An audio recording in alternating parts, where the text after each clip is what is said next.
Bueno, hola Andrea, hoy es día 2 de agosto y acabas de venir del hospital, acaban de ponerme el fármaco. ¿Y ahora tienes que volver? Sí. ¿Te tienen que poner un poquito de sangre, me ha dicho la mamá? Sí. Vale. Entonces vamos a hacer un poco de musicoterapia y luego te vuelves al hospital.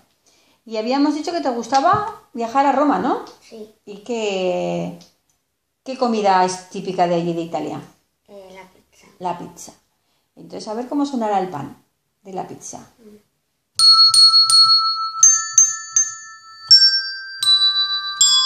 Qué bien, a ver las dos juntas.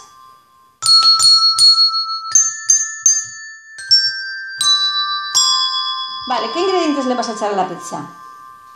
Tomate, queso y bacon. Vale, entonces vamos a hacer una pizza especial. Primero el pan, luego uno de los ingredientes que has dicho, otra vez pan, otro ingrediente y otra vez pan y otro ingrediente. Así que vamos a hacer una pizza en torre, que es un plato nuevo. Venga, a ver cómo suena todo seguido. El pan lo hacemos doble. Venga, 2 y...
Guay, ¿no?